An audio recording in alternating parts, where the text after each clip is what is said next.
নমস্কার, একেবি নিউজে সকলকে স্বাগত। সঙ্গে রয়েছে আমি তস্মিতা। চলে যাচ্ছি সংবাদে।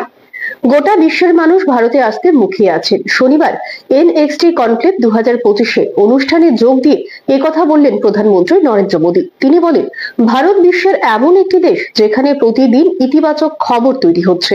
এখানে খবরের উৎপাদন করার কোনো দরকার নেই। প্রতিদিনই তৈরি হচ্ছে নতুন নতুন রেকর্ড। গত 26শে ফেব্রুয়ারি উত্তরপ্রদেশের প্রয়াগরাজে একতার মহাকুম্ভ সমাপ্ত হয়। এই মেলায় বিশ্ব অবাক হয়ে গেছে। বিশ্ব ভারতের সংগঠিত ও উদ্ভাবনী দক্ষতা প্রত্যক্ষ করেছে। এই ভারতকে বিস্তারিতভাবে জানতে চায় বিশ্ব। প্রধানমন্ত্রী আরো বলেন, ভারত অনেক গ্লোবাল সামিটে নেতৃত্ব দিচ্ছে। সম্প্রতি ফ্রান্সে AI সামিটে যোগ দেওয়ার সুযোগ পেয়েছি। ভারত AI সামিটের সহ আয়োজক ছিল, যা বিশ্বকে এগিয়ে নিয়ে যাবে। এবার ভারতের শীর্ষ সম্মেলন আয়োজনের পালা।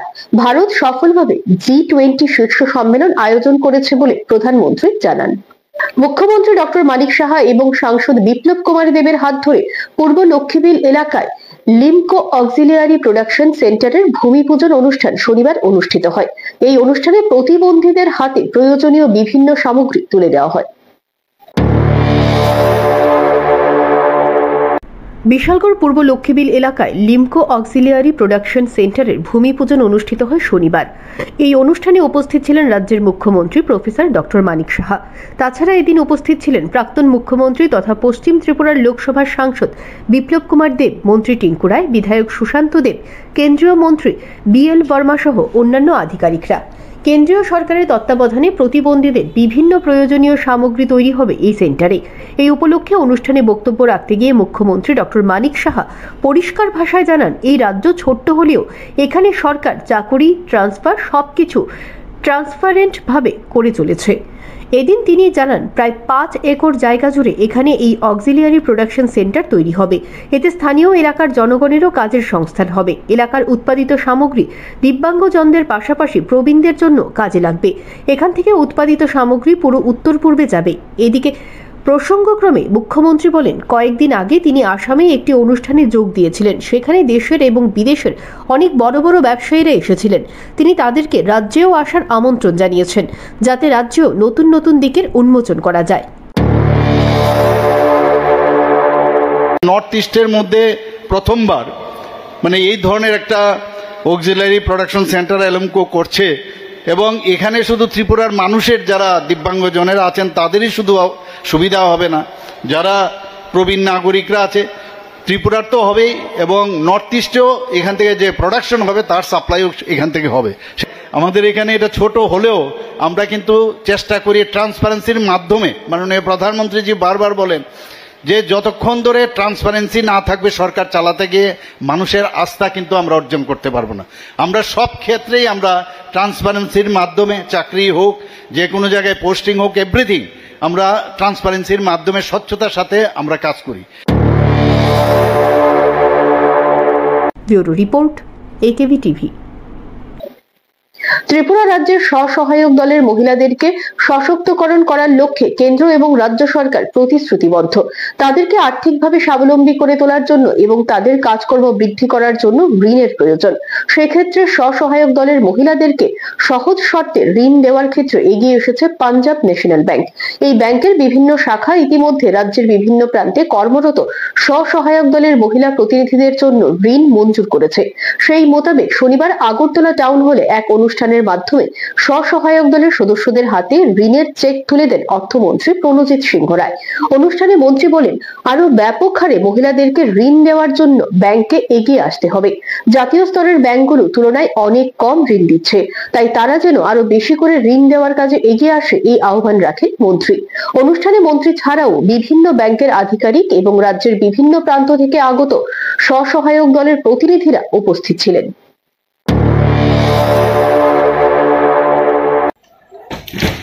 এটা সারা ভারতবর্ষ ব্যাপী, শুধু এটা ত্রিপুরার জন্য নয়।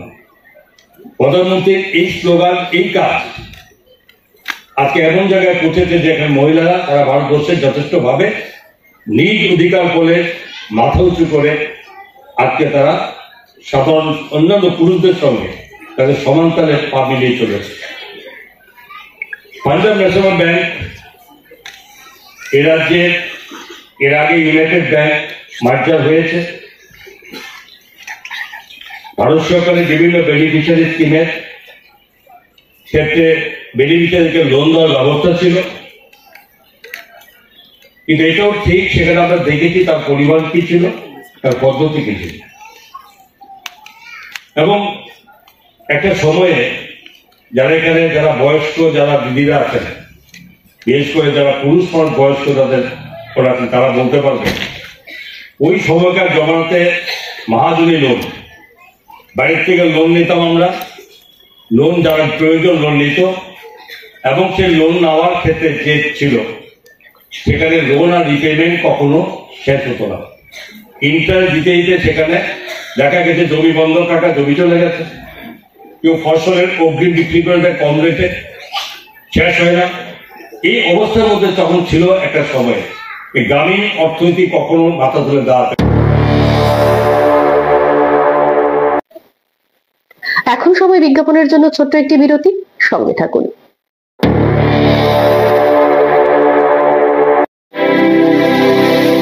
North east institute of nursing science Tripura রাজ্যে বিশ্বমানের পরিকাঠামোর সাথে ডিজিটাল ক্লাসরুম, নিজস্ব হসপিটাল ও দক্ষ ফ্যাকাল্টির দ্বারা BSc nursing, GNM nursing, ANM nursing course পরিচালিত করছে। রয়েছে ভারত সরকার ও ত্রিপুরা সরকারের নার্সিং কাউন্সিলিং এর বিশেষ অনুমোদন। এছাড়াও ইন ক্যাম্পাস রয়েছে উন্নত মানের hostel facility, laboratory, library, indoor sports zone ও ওয়াইফাইয়ের সুবিধা। ছাত্রছাত্রীদের জন্য রয়েছে বাসের ফ্যাসিলিটি।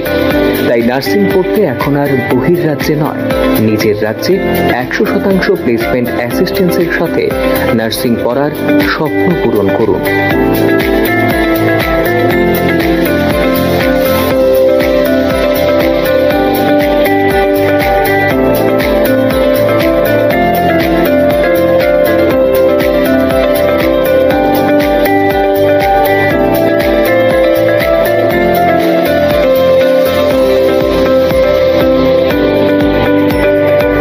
জন্য আজই যোগাযোগ করুন north east institute of nursing science, Agartala, Amtali bypass. Phone নম্বর 7085155609, 7005127202, 0381231506, 8257808056, অথবা ভিজিট করুন www.neins.ind.in, a unit of Devloke Hospital.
আপনি কি আপনার বাড়ি প্রতিষ্ঠানের বিদ্যুতের লোড সম্পর্কিত বিষয়টি বিদ্যুৎ নিগমকে জানিয়েছেন? বিদ্যুৎ পরিষেবা ও সুরক্ষার স্বার্থে আজই এই বিষয়ে নিগমকে অবগত করুন। বিদ্যুৎ পরিষেবাকে অক্ষুণ্ণ রাখতে সময় মতো বিদ্যুতের বিল পরিশোধ করুন। বিলিং তারিখ থেকে 5 দিনের মধ্যে বিদ্যুতের বিল নিগমের ক্যাশ কাউন্টারে এসে পরিশোধ করলে 3% ছাড়, এবং অনলাইন কিংবা ডিজিটাল পদ্ধতিতে পরিশোধ করলে 4% ছাড় পাওয়া যায়। বিদ্যুৎ সম্পর্কিত যে কোনো অভিযোগ জানাতে 1912 নম্বরে ডায়াল করুন। এছাড়াও নিগমের WhatsApp number, Twitter, IVRS cell number, web portal কিংবা বিপদ বিদ্যুৎ বন্ধু অ্যাপের মাধ্যমেও অভিযোগ জানাতে পারেন। ত্রিপুরা রাজ্য বিদ্যুৎ নিগম লিমিটেড কর্তৃক জনস্বার্থে প্রচারিত।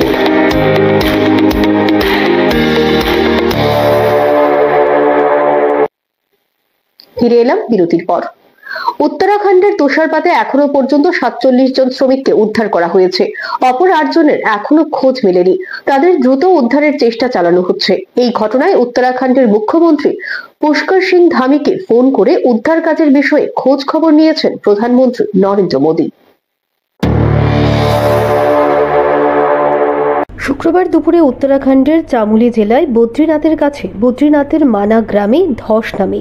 ঘটনার পরই দ্রুত উদ্ধার কাজে নামে সেনা। পাশাপাশি রয়েছে ইন্দো তিব্বত সীমান্ত পুলিশ এবং জাতীয় বিপর্যয় মোকাবেলা বাহিনীর উদ্ধারকারী দলও। কিন্তু প্রতিকূল আবহাওয়ার কারণে উদ্ধার কাজে বারবার বাধা পড়ছে। দৃশ্যমানতা কমে আসার কারণে হেলিকপ্টার অবতরণ করানো যাচ্ছিল না দুর্ঘটনাস্থলে। শনিবার সকালে আবহাওয়ার পরিস্থিতি কিছুটা স্বাভাবিক হতেই হেলিকপ্টার পরিষেবা চালু করা হয়। যোশীমঠে সেনা হাসপাতালে নিয়ে যাওয়ার কাজ চলছে উদ্ধার হওয়া শ্রমিকদের। ইতিমধ্যেই মানায় তুষারধসে আটকে পড়া 55 জন শ্রমিকের নামের তালিকা প্রকাশ করেছে পুলিশ। উত্তরাখণ্ড, উত্তরপ্রদেশ এবং বিহারের 11 জন করে শ্রমিক রয়েছেন। হিমাচলের 7 জন, জম্মু ও কাশ্মীরের 1 জন এবং পাঞ্জাবের 1 জন শ্রমিক রয়েছেন। বাকি 13 জন শ্রমিকের ঠিকানা এখনো পর্যন্ত জানা যায়নি। ওই 13 জনের মধ্যে 10 জনের পুরো নাম এবং আধার নম্বরও এখনো জানা যায়নি। এদিকে চামুলির জেলা শাসক সন্দীপ তিওয়ারি জানিয়েছে, উদ্ধার অভিযানের জন্য 4টি হেলিকপ্টার ব্যবহার করা হয়েছে। এখনো পর্যন্ত 47 জনকে উদ্ধার করা হয়েছে দুর্ঘটনাস্থল থেকে।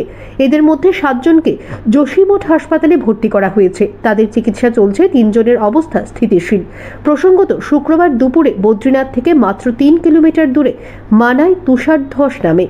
সেই সময় ওই জায়গাতেই কাজ করছিলেন বিআরওর 57 জন শ্রমিক। সেই গ্রামেই তাদের একটি ক্যাম্প ছিল। সেখানে তুষারধস নামে। তড়িঘড়ি উদ্ধারে নামে সেনা। শুক্রবার বিকেল পর্যন্ত 32 জন শ্রমিককে উদ্ধার করা সম্ভব হয়েছে। শনিবার সকালে হেলিকপ্টার পরিষেবা চালু হতেই আরও 15 জনকে উদ্ধার করে সেনা। এদিকে উত্তরাখণ্ডের মুখ্যমন্ত্রী পুষ্কর সিং ধামিও ফোন করে উদ্ধার কাজের বিষয়ে বিস্তৃত খোঁজ খবর নিয়েছেন প্রধানমন্ত্রী নরেন্দ্র মোদী। তিনি এই ঘটনায় উদ্বেগ প্রকাশ করেন। Bureau report, AKV TV. March মাসের প্রথম দিনই বাড়ল বাণিজ্যিক গ্যাসের দাম। 1 মার্চ শনিবার থেকে নতুন দাম কার্যকর হয়েছে সারা দেশে। এ বিষয়ে খনিজ তেল সরবরাহকারী সংস্থাগুলো জানিয়েছে, বাণিজ্যিক গ্যাসের দাম কিছুটা বৃদ্ধি পেলেও গৃহস্থালির ব্যবহারে 14.2 কেজির সিলিন্ডারের দামে কোনো পরিবর্তন করা হয়নি। মূলত হোটেল ও রেস্তোরাঁয় ব্যবহৃত 19 কেজির বাণিজ্যিক গ্যাস সিলিন্ডারের দাম বেড়েছে। প্রসঙ্গত, ফেব্রুয়ারি মাসে কলকাতায় এই ধরনের সিলিন্ডারের দাম ছিল 1907 টাকা। শনিবার এই দাম 6 টাকা বাড়িয়ে করা হয়েছে 1913 টাকা। যদিও এলপিজি গ্যাস সিলিন্ডারের দাম 829 টাকায় রয়ে গেছে। বাংলাদেশে ইলিশের চাহিদা তুঙ্গে। সেই অনুযায়ী রূপোলী শস্য আমদানি করার জন্য ঢাকার কাছে আগ্রহ প্রকাশ করেছে বেজিং। এ নিয়ে ঢাকায় সচিবালয়ে অন্তর্বর্তী সরকারের বাণিজ্য উপদেষ্টার সঙ্গে কথা বলেছেন বাংলাদেশে নিযুক্ত চীনের রাষ্ট্রদূত ইয়াও ওয়েন। জানা গেছে, প্রাথমিকভাবে 1000 টন ইলিশ কেনার ইচ্ছে প্রকাশ করেছে চীনের রাষ্ট্রদূত। বাংলাদেশের ইলিশের স্বাদ উপভোগ করতে চায় চীন, তাই 1000 টন ইলিশ কেনার ইচ্ছে প্রকাশ করেছেন বাংলাদেশের নিযুক্ত চীনের রাষ্ট্রদূত ইয়াও ওয়েন। এ বিষয়ে বাংলাদেশের বাণিজ্য মন্ত্রক এক বিবৃতিতে জানিয়েছে, বাণিজ্য উপদেষ্টা শেখ বশির উদ্দিন ও চীনের রাষ্ট্রদূত ইয়াও ওয়েন দ্বিপাক্ষিক সম্পর্কের উন্নয়ন এবং বাণিজ্য ও বিনিয়োগ বৃদ্ধির বিষয়ে বিস্তারিত আলোচনা করেছেন। বৈঠকের পর বাণিজ্য উপদেষ্টা বলেন, চীন বাংলাদেশের অন্যতম উন্নয়ন অংশীদার ও বন্ধুত্ব প্রতিম দেশ। অধিক বিনিয়োগের মাধ্যমে বাংলাদেশ ও চীনের দ্বিপাক্ষিক সম্পর্ক আরও জোরদার হবে। পাশাপাশি বাংলাদেশে কৃষি, পরিবহন, কৃষি যন্ত্রপাতি ও স্বাস্থ্যসেবা খাতে চীনা বিনিয়োগ বৃদ্ধিও আহ্বান জানান তিনি। বাংলাদেশে চীনা বিনিয়োগের প্রয়োজনীয়তা উল্লেখ করে শেখ বশির উদ্দিন বলেন, এদেশে ট্রাক উৎপাদন কারখানা স্থাপন এবং কৃষির আধুনিকরণে বিনিয়োগ উভয় দেশের জন্যই সুফল বয়ে আনবে। এদিকে চীনের রাষ্ট্রদূত ইয়াও ওয়েন বলেন, 30টি চীনা কোম্পানি চট্টগ্রামের অর্থনৈতিক অঞ্চলে বিনিয়োগ করার বিষয়ে আগ্রহ দেখিয়েছে। চীনে ইলিশ মাছের ব্যাপক চাহিদা রয়েছে। ইলিশ মাছ রপ্তানির মাধ্যমে বাংলাদেশের বাণিজ্য ঘাটতি কমানোর সুযোগ রয়েছে। প্রাথমিকভাবে 1000 টন ইলিশ আমদানির আগ্রহ প্রকাশ করেন চীনের রাষ্ট্রদূত। চীন বাংলাদেশ থেকে আম, কাঁঠাল ও পেয়ারা আমদানি করতে এবং বাংলাদেশে এসব খাতে বিনিয়োগ বাড়াতে চায় বলে উল্লেখ করেন তিনি। Bureau report, AKV TV. শনিবার রাজ্যের মেডিকেল শিক্ষা আধিকারিকের কাছে এক ডেপুটেশন প্রদান করে এসএফআই এবং টিএসইউর প্রতিনিধি দল। এদিকে মেডিকেল শিক্ষা আধিকারিকের কাছে দেওয়া এই প্রতিনিধিমূলক ডেপুটেশনটি ত্রিপুরা মেডিকেল কলেজের সাপ্লিমেন্টারি পরীক্ষার নাম করে ছাত্রদের থেকে অর্থ আদায়ের বিরুদ্ধে ছিল। সম্প্রতি সংবাদ মাধ্যমে প্রকাশিত খবর অনুযায়ী ত্রিপুরা মেডিকেল কলেজের অধ্যাপকদের বিরুদ্ধে প্রচুর অর্থ ছাত্রদের কাছ থেকে হাতিয়ে নেওয়ার অভিযোগ উঠেছে। এসএফআই ও টিএসইউর পক্ষ থেকে দাবি করা হয়েছে, রাজ্যের মুখ্যমন্ত্রী তথা স্বাস্থ্যমন্ত্রী এই গুরুতর বিষয়টি নিয়ে সম্পূর্ণ নিশ্চুপ রয়েছেন।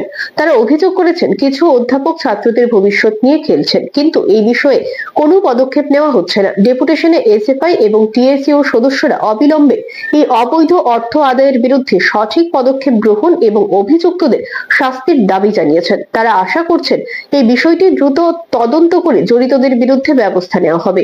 এ বিষয়ে এদিন জানিয়েছেন এসএফআই রাজ্য সম্পাদক সন্দীপন দেব। ত্রিপুরা মেডিকেল কলেজে বেশ কিছু ছাত্রছাত্রীদেরকে সাপ্লিমেন্টারি পাইয়ে দিয়ে তাদের পরবর্তীতে পরীক্ষার নাম করে অর্থ আদায় করা হয়েছে পাশ করিয়ে দেবার কথা বলে। সোমা চৌধুরী নামে জৈনিকা শিক্ষিকা, যিনি ফিজিওলজি ডিপার্টমেন্টের প্রফেসর কাম এইচওডি, ওনার নেতৃত্বে ছাত্রছাত্রীদের কাছ থেকে প্রায় কোটি টাকা আদায় করা হয়েছে বলে সংবাদ মাধ্যমে ইতিমধ্যেই খবর প্রকাশিত হয়েছে। কিন্তু আমরা লক্ষ্য করছি মেডিকেল শিক্ষা অধিকর্তার দপ্তর কিংবা আমাদের রাজ্যের যিনি স্বাস্থ্যমন্ত্রীর দায়িত্বে আছেন, রাজ্যের মুখ্যমন্ত্রী যিনি এই মেডিকেল কলেজে ইতিপূর্বে অধ্যাপনার কাজে নিযুক্ত ছিলেন, উনি একেবারেই নিশ্চুপ। আগরতলার লেক চৌমুহনী বাজার এলাকায় পৌর নিগমের উদ্যোগে পরিচালিত এক অভিযানকে কেন্দ্র করে তীব্র প্রতিবাদ জানিয়েছে এসইউসিআইসি দল। এই ইস্যুতে তারা আগরতলা পৌর নিগমের মেয়রের কাছে এক স্মারকলিপি প্রদান করেছে। এসইউসিআইসি দল এই কার্যক্রমের তীব্র নিন্দা জানিয়ে বলেছে, পৌর নিগম কর্তৃপক্ষের দায়িত্ব ছিল এই ব্যবসায়ীদের জন্য বিকল্প রোজগারের ব্যবস্থা করা এবং তাদের জীবন ধারণের সুযোগ দেওয়া, কিন্তু তারা তাদের রোজগার হারাতে বাধ্য করেছে। এসইউসিআইসি দলের পক্ষ থেকে জানানো হয়েছে, উচ্ছেদের কাজ আইনসঙ্গত হলেও তা ন্যায়সঙ্গত নয়। দলটি এই ঘটনায় ক্ষতিগ্রস্ত ব্যবসায়ীদের সহায়তার জন্য ক্ষতিগ্রস্ত ব্যবসায়ীদের ক্ষতির পরিমাণ নির্ধারণ করে উপযুক্ত ক্ষতিপূরণ প্রদান, প্রতিটি ব্যবসায়ীর পুনর্বাসনের জন্য অবিলম্বে বিকল্প ব্যবস্থা গ্রহণ এবং পুনর্বাসন না দেওয়া পর্যন্ত প্রতিটি পরিবারকে বেঁচে থাকার জন্য মাসিক অনুদান প্রদান করার দাবি জানিয়েছে। বর্জলায় পশ্চিম ভুবনবন বিনপাড়ায় রাস্তা সংস্কারের কাজের অগ্রগতি খতিয়ে দেখতে এবং প্রয়োজনীয় উদ্যোগ গ্রহণ করার জন্য শনিবার এলাকার কর্পোরেটর ও স্থানীয় জনগণকে নিয়ে এলাকা পরিদর্শন করেন এই এলাকার প্রাক্তন বিধায়ক ডক্টর দিলীপ দাস। এদিন প্রাক্তন বিধায়ক জানিয়েছেন যে দীর্ঘ 35 বছর পর পশ্চিম ভুবনবন বিনপাড়া নীলাজ্যোতি আশ্রমের পাশের রাস্তাটি সংস্কারের কাজ শুরু হয়েছে। এই এলাকার দুটো রাস্তার জন্য প্রায় 2.5 কোটি টাকা মুখ্যমন্ত্রীর উন্নয়ন তহবিল থেকে দেওয়া হচ্ছে, কিন্তু এই রাস্তা তৈরিতে কিছু কিছু জায়গা সংকীর্ণ রয়েছে। তা সুন্দরভাবে যাতে এলাকাবাসীর জন্য করা যায় সেজন্য তিনি স্থানীয় কর্পোরেটর ও স্থানীয় জনগণকে সঙ্গে নিয়ে আলাপ আলোচনা করে কিভাবে তা করা যায় সে চেষ্টা করে যাচ্ছেন। এদিন তিনি জানিয়েছেন যে এলাকাবাসী খুবই সহযোগিতার হাত বাড়িয়ে দিচ্ছেন। তারাও চায় এই রাস্তাটি পাকা করা হোক, এতে এই এলাকার যোগাযোগ ব্যবস্থা আরো উন্নত হবে বলে জানান তিনি। নীলাজ্যোতি আশ্রমের পাশের রাস্তা আর একটা ওই মহান ক্লাবের পাশের রাস্তা, দুটোর জন্য 2.5 কোটি টাকা স্যাংশন হয়েছে। কিন্তু এটা কাজটা অনেকটা শুরু হয়ে গেছে, কিন্তু মূলত আমাদের 18 ফিট চওড়া রাস্তা লাগে যদি ড্রেন সব করতে হয়। কিন্তু কিছু কিছু জায়গায় এখানে অরিজিনাল যে রাস্তা ছিল সেটা 18 ফিট ছিল না। তো আজকে যেমন এই রাস্তায় ঢোকার মুখে এই গঙ্গারামের বাড়িটা, এইখান থেকে যে মিটন আছে ওদের সাথে কথা বলছি, কারণ ঢোকার মুখেই যদি রাস্তাটা ছোট থাকে তাহলে 18 ফিট রাস্তা ভিতর দিকে বানালেও কি হবে, অ্যাপ্রোচটা অনেক খারাপ হবে। তো তাদের সাথে কথাবার্তা বলছি যে যাতে তারাও মানে স্যাক্রিফাইস তারা করছে, আরও যদি 1 ফিট যদি দুদিক থেকে ছাড়ে আর কি, তাহলে প্রায় 15 ফিটের মতো হয়ে যাবে, যদিও এটা তাদের ইচ্ছার উপর নির্ভর করে। তো এইগুলি নিয়ে চলছে। আর আমার তো বিগত আমি চিফ মিনিস্টারের স্পেশাল যে ফান্ড আছে সেখানে চিফ ইঞ্জিনিয়ারের সাথে কথা বলে বারবার কথা বলে, তো এটা উনি স্যাংশন করেছেন এবং সরকারের একটা উন্নয়নমূলক কাজেরই পার্ট।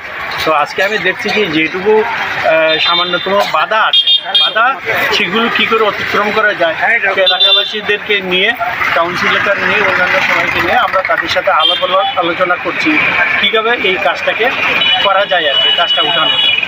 এলাকা মানে কতটুকু খুশি এই রাস্তা হওয়াতে? এ তো তাদের দীর্ঘ প্রতীক্ষ, তো তাদের একটা স্বপ্ন, তো স্বপ্নের খুশি তো বলা মানে প্রকাশ করা খুব মুশকিল। তো ভীষণ খুশি, কারণ এটা চালু হলে পরে আগরতলার যাওয়াটা কিন্তু আমাদের কাছে অনেক সহজ হয়ে যায়। লঙ্কাপুরা থেকে ডাইরেক্টলি এদিকে চলে কমিউনিকেশন যেটা অনেক ভালো হবে, এবং আমাদের এখানে ছোট গাড়ি কিংবা এই অটো এই সার্ভিসটা এদিকে চলে যাবে, ডাইরেক্টলি এখান থেকে চলে যেতে পারে। এতে বিরাট লাভবান হবে গোটা লঙ্কাপুরা থেকে শুরু করে বাকি এই এলাকার বাসিন্দারা। এমনকি নরসিংগড় থেকেও গাড়ি এদিকে ঢুকে চলে, এখন তো যায় ওই পশ্চিম দিকে, ডাইরেক্টলি এদিকে চলে যাবে। কমিউনিকেশন ভীষণ ভালো। কতদিন পরে রাস্তাটা হচ্ছে? প্রায় 60-70 বছর। এর আগের একটা রাস্তা যেটা করেছি প্রায় 75 বছর পরে সেটা হয়েছে আর কি। তো এটাও হয়ে যাবে, এটা কাজ তো স্টার্টই হয়ে গেছে। বাকি যেটুকু আমি ওদেরকে বলেছি যারা আছেন পিডব্লিউডি, যে আপনারা পিলারিং করেন, করে যেখানে যেখানে আমাদের ডিজায়ার্ড চওড়াটা আমরা না পাই সেখানে কথা বলবো কীভাবে এটা নিরসন করা যায়। আমরা আদালতে আত্মসমর্পণ করেছে সিপিআইএম এর 3 নেতা। জানা যায়, সুপ্রিম কোর্টের নির্দেশ মোতাবেক শনিবার দুপুরে বিলোনিয়া আদালতে আত্মসমর্পণ করে সিপিআইএম দক্ষিণ জেলা সম্পাদক তাপস দত্ত, বিলোনিয়া বিভাগীয় সিটু সভাপতি ত্রিলোক সিনহা ও সারা ভারত কৃষক সভা বিলোনিয়া বিভাগীয় সম্পাদক বাবুল দেবনাথ। সুপ্রিম কোর্টে এই মামলা চলাকালীন অভিযুক্তরা জেল কাস্টাডিতে থাকবেন বলে জানা যায়। বিলোনিয়া আদালতের বিচারক রুহি দাস পালকে শারীরিক নিগ্রহের ঘটনায় অভিযুক্ত 3 বামপন্থী নেতা অবশেষে বিলোনিয়া আদালতে আত্মসমর্পণ করেন। প্রসঙ্গত 2015 বাম ট্রেড ইউনিয়নের ডাকা হরতালের নামে বামপন্থী 3 নেতা বাবুল দেবনাথ, তাপস দত্ত ও ত্রিলোক সিনহা সহ আরও অন্যান্যরা আদালতে ঢুকে হুজ্জুতি সহ শারীরিক নিগ্রহ করে বিচারক রুহি দাস পালকে এমনই অভিযোগে অভিযুক্ত হয়ে সাজা ঘোষণা হয়। পরবর্তী সময়ে সুপ্রিম কোর্টে আর্জি জানিয়ে রিট পিটিশন দাখিল করার পর জামিনে মুক্ত হয়। শেষে সুপ্রিম কোর্টের নির্দেশ মোতাবেক শনিবার দুপুরে বিলোনিয়া আদালতে আত্মসমর্পণ করে সিপিআইএম দক্ষিণ জেলা সম্পাদক তাপস দত্ত, বিলোনিয়া বিভাগীয় সিটু সভাপতি ত্রিলোক সিনহা ও সারা ভারত কৃষক সভা বিলোনিয়া বিভাগীয় সম্পাদক বাবুল দেবনাথ। উল্লেখ্য যে 2রা সেপ্টেম্বর 2015 এই ঘটনার পরিপ্রেক্ষিতে সে সময় তৎকালীন বিলোনিয়া মহকুমা পুলিশ আধিকারিক সুদীপ পাল স্বতঃপ্রণোদিত মামলা গ্রহণ করেন, যার কেস নম্বর বিলোনিয়া PS 113/15। পরবর্তী সময়ে বিলোনিয়া আদালতে মামলা করে এবং এই মামলার নম্বর হল PRCWP 94/2016 US/448/353/50C/34 অফ IPC। জানা যায়, এই মামলায় সুপ্রিম কোর্টে শুনানি হবে আবার 18ই March. Belonia first class judicial ম্যাজিস্ট্রেটের কোর্টে যে রায় হয়েছিল তা হল U/S 448 পরিবর্তিত হয়ে U/S 447 হয়, যেখানে সাজা হয়েছিল 2 মাস এবং U/S 353 ধারায় সাজা হয়েছিল 2 বছর। একই সাজা বহাল থাকে জর্জ কোর্ট এবং হাইকোর্টে। এই বিষয়ে প্রতিক্রিয়া তুলে ধরেন সরকারি আইনজীবী কিশোর মজুমদার। তিনি জানিয়েছেন যে সুপ্রিম কোর্টে এই মামলা চলাকালীন অভিযুক্তরা জেল কাস্টাডিতে থাকবেন বলে জানা যায়। আপনারা অবগত আছেন যে গত 2/9/2015 তারিখে সিপিএমের যে একটা শাখা সংগঠন ট্রেড ইউনিয়ন, তাদের একটা বন্ধ ডাকা হয়েছিল। সেটার পরিপ্রেক্ষিতে তারা পিকেটিংয়ে ছিল বিলোনিয়া ডিস্ট্রিক্ট জাজ কোর্ট চত্বরে। তো পিকেটিংয়ের সময় তাদের দলীয় সমর্থকরা কিছু বিলোনিয়া কোর্টের ভিতরে ঢুকে হামলা উজ্জতি করে। আমাদের মাননীয় যে ডিস্ট্রিক্ট জাজ ছিলেন রুই দাস পাল, ওনার উপরও শারীরিকভাবে নিগৃহীত হন। সেই মোতাবেক তৎকালীন যে এসডিপিও শ্রী সুদীপ কুমার পাল উনি সুমোটো কমপ্লেন দিয়েছিলেন। কমপ্লেনে যারা নাম ছিল তাদের নাম ছিল তাপস দত্ত, ত্রিলোকেশ সিনহা এবং বাদলচন্দ্র দেবনাথ। তো যেটার বিলোনিয়া পিএস কেস নম্বর 113-15 এবং এটা চার্জশিট হওয়ার পর যেটা বিলোনিয়া কোর্টে যেটার মামলার নম্বর হয়েছে PRC WP 94/2016। গত কিছুদিন আগে সেটার শুনানি হয় সুপ্রিম কোর্টে, যেটা শুনানি হয়েছিল 18/2/2025-এ।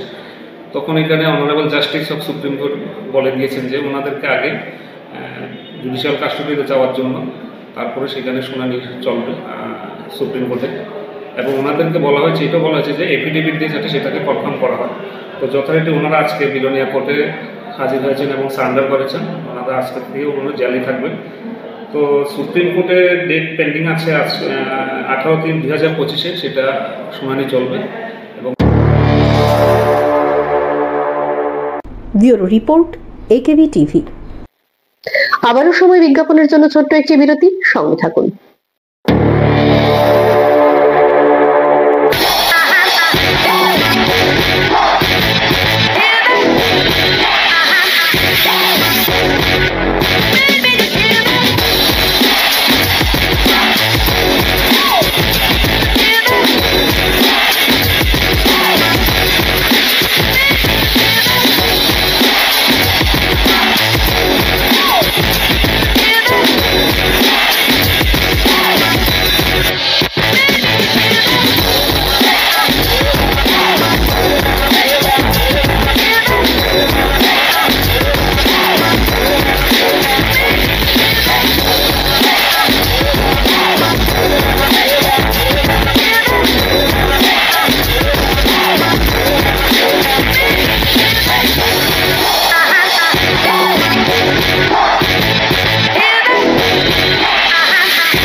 আপনারা শুনবো এবং শোনাবো আমরা।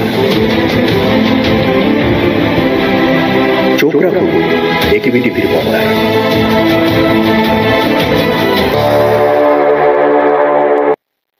ফিরে এলাম বিরতির পর। বিএসএফ এর গুলিতে নিহত হলো বাংলাদেশের এক পাচারকারী। তার নাম মোহাম্মদ আলামিন। তার বাড়ি বাংলাদেশের পুটিয়ার পূর্বপাড়ায়।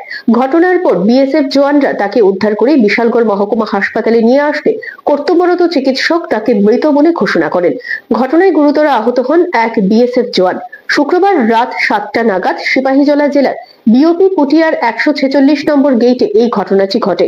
এদিন সিপাহীজলা জেলার বিওপি পুটিয়া এলাকায় বিপি রেফারেন্সের কাছে 20 থেকে 25 জন বাংলাদেশি দুর্বৃত্ত ভারতীয় ভূখণ্ডে অনুপ্রবেশ করে এবং ভারতীয় দুর্বৃত্তদের সাথে পাচারে লিপ্ত হয় বলে অভিযোগ।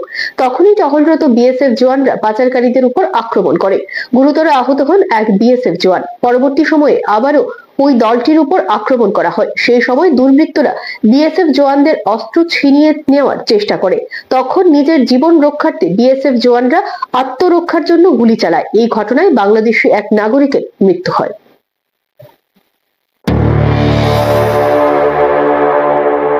থানার আন্ডারে পুটিয়ার একটা বর্ডারে বিএসএফ তারা মেবি পারমিশন জানিয়ে গুলি করছে, এরকম একটা আমরা খবর পাওয়ার পরে আমরা থানা থেকে থানা হসপিটালে আসছে এবং দেখি বডি উনি নাকি বাংলাদেশ ন্যাশনাল, নাম ওনার MD আলামিন, পুটিয়া বাংলাদেশ ন্যাশনাল। মানে এটা কি পুটিয়া এলাকাতে হয়েছে না? হ্যাঁ, পুটিয়া এলাকাতে বর্ডারে হয়েছে। এটা বাংলাদেশে বাংলাদেশি বলে মানে বিএসএফ গুলি করা হয়েছে, বক্তব্য অনুসারে বাংলাদেশ। আচ্ছা, গুলি করা হয়েছে এটা? হ্যাঁ, গুলি করেছে। পুলিশের কোষাগারের টাকা নিজেদের অ্যাকাউন্টে নেওয়ার অভিযোগে গ্রেপ্তার করা হয় 4 পুলিশ কর্মী সহ 5 জনকে। সিপাহীজলা এসপি অফিসে দুর্নীতি কাণ্ডে তাদের গ্রেপ্তার করা হয় শুক্রবার রাতে। শনিবার তাদেরকে আদালতে পেশ করা হয়। সিপাহীজলা জেলা পুলিশ সুপার অফিসের আর্থিক কেলেঙ্কারির ঘটনায় বিশ্রামগঞ্জ থানার পুলিশ এদিন গভীর রাতে 5 অভিযুক্তকে গ্রেপ্তার করে। তাদের মধ্যে 4 জন পুলিশ কর্মী বলে জানা গেছে। অভিযুক্তরা হলো জন দেববর্মা, সুচিত্রা সিনহা, খোকন দে, কনস্টেবল হরিনাথ দেববর্মা ও বহিরাগত যুবক খনিলাল দেববর্মা। জানা যায় 15 লক্ষ টাকা অসৎ উপায়ে আত্মসাৎ করেছে অভিযুক্তরা। গোটা ঘটনার তদন্ত করছে পুলিশ। রাতের অন্ধকারে অবৈধভাবে গরু নিয়ে যাওয়ার পথে 2টো গরুর গাড়ি আটক করে শান্তির বাজার থানার পুলিশ। প্রতিদিনের মতো শুক্রবার রাতে পুলিশ যানবাহন চেকিং করার সময় দেখতে পায় 2টো গরু বোঝাইকারী গাড়ি দ্রুত গতিতে চলে যাচ্ছে। তখন পুলিশও গাড়ি দুটোর পিছনে ছুটে যায়। পরবর্তী সময়ে শান্তির বাজার মহকুমা শাসকের কার্যালয় সংলগ্ন এলাকায় স্থানীয় লোকজনের প্রচেষ্টায় 2টো গাড়িকে আটক করতে সক্ষম হয় শান্তির বাজার থানার পুলিশ। এ ব্যাপারে থানার ওসি আশুতোষ শর্মা জানান, 2টো গাড়ি থেকে মোট 22টি গরু আটক করা হয়। এই ধরনের অভিযান প্রতিনিয়ত জারি থাকবে বলে তিনি জানান। আমরা যখন চেকিং আসলাম তখন 2টা গরুর গাড়ি খুব স্পিডে আমাদের নাকা অতিক্রম করছে। আমাদের স্টাফও এটা আটকাতে পারছে না। তখন আমরা এটার পিছু পিছিয়ে গেছি। ইন দ্য মিন টাইম সামনে এটিএম অফিসের এখানে কিছু এলাকাবাসী মহিলা গরু গাড়িগুলি আটক করেছে। সঙ্গে সঙ্গে আমরাও পিছনে গিয়ে সেখানে পড়ছি। তারপর সেই গাড়িগুলি আমরা ডিটেন করে থানাতে আনছি। আনার পরে দেখা গেছে যে 2টা গাড়ির মধ্যে একটা number TR03L1598 Bolero mini truck, ওটার মধ্যে 12টা গরু পাওয়া গেছে। আর আরেকটা গাড়ি যেটা নাম্বার TR03L1518 বুলেরো, সেটাও মিনি ট্রাকই, এবং সেটার মধ্যে 10টা গরু পাওয়া গেছে। একসঙ্গে কইরা তারা খুব নৃশংসভাবে গরুগুলি নিতেছিল। সংবাদ এখনকার মতো এই পর্যন্ত। আমাদের পরবর্তী সংবাদ দেখার জন্য চোখ রাখুন AKB টিভির পর্দায়। নমস্কার।